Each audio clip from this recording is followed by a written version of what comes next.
Hey guys. Okay, so I know that I told you all that I had other ideas for you to be able to interact with me while I'm, not having in-person readings. So one of the ideas that I had was that I could talk about different psychic experiences or paranormal experiences that I've had. And then you guys could tell me yours in the comments or ask questions about mine if you want.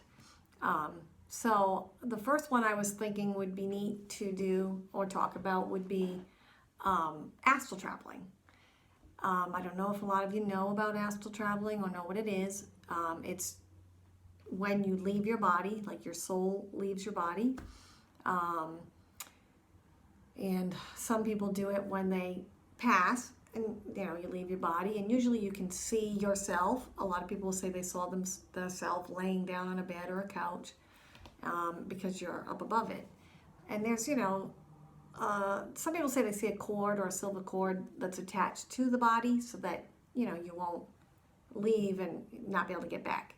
I've never seen that, but that's what I've heard. But I just, you can always get back.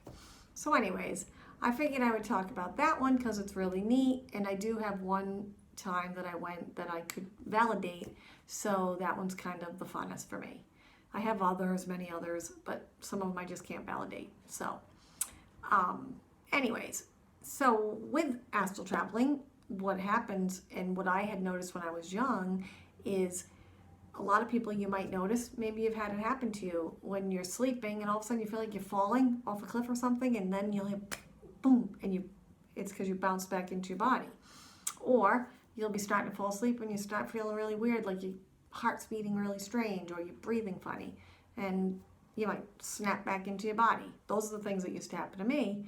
And I told my sister about it, and then she told me, Donna, you're astral traveling. And I said, really? So then she said, here, read this book, and it tells you all about it. So I read the book, and then I learned some more, read other books, and started learning about astral traveling, and that you can actually make yourself astral travel if you want to, which is what I started being able to do. And it's really fun. So basically what I do, and I won't go into like details, but you basically need to relax yourself. You have to meditate or get yourself into like a dozy state, I call it. Just really relax your body, and then that's when usually you'll go. And a lot of times you'll hear noises or feel things, and that's how you know. Like you'll hear wind, and all of a sudden it's like really loud. And it sounds like you're in a wind tunnel or something, or I guess a storm. And then also your body might start feeling like it's vibrating a lot, like on the bed. And then also your heart will beat really funny. It'll start to beat fast or erratic, I would say. And the breathing becomes kind of erratic. It's weird. But it just means that you're going. So on this particular time that I'm going to tell you about, it was like 6 or 7 in the morning. And I said, gee, I want to try astral traveling. So I started meditating and relaxing myself, and I started hearing all the noise and feeling the shaking, and I knew. I said, oh, I'm getting ready to go. So then I said, okay, I want to go to my sister's in Florida, because that's what you do. You just say, I want to go here or there, and you'll end up there. So I said I wanted to go to my sister's in Florida because I had never seen her house. She had just moved there, and I hadn't seen her house yet. So anyways, so next thing I know, bing, I'm there. And I can tell I'm in her daughter's room because I see my niece bouncing on her bed, and her bed was going this way across from me. And I noticed that I feel like I'm floating, and I'm kind of like way back in like a closet or something. I'm like, I feel like I'm in a closet.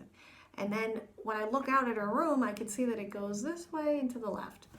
So I'm like, oh, that's weird. And then I look to my right, and I see it looked like a bureau or something about 5 feet high.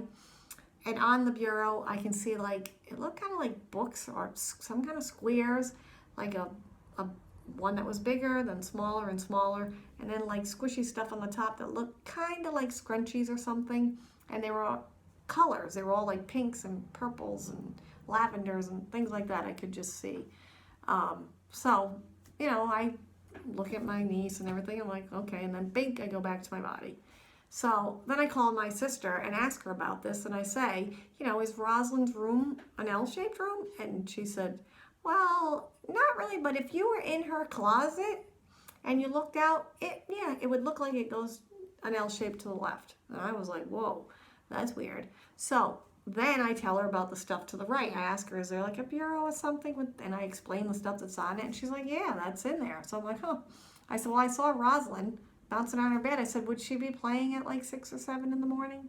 And she's like, yeah, that's what she does before school. She's kind of like playing in her room.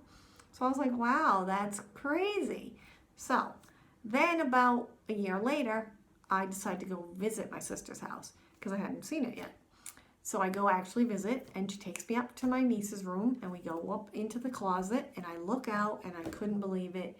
Her room was exactly what I'd seen. It was everything that I saw.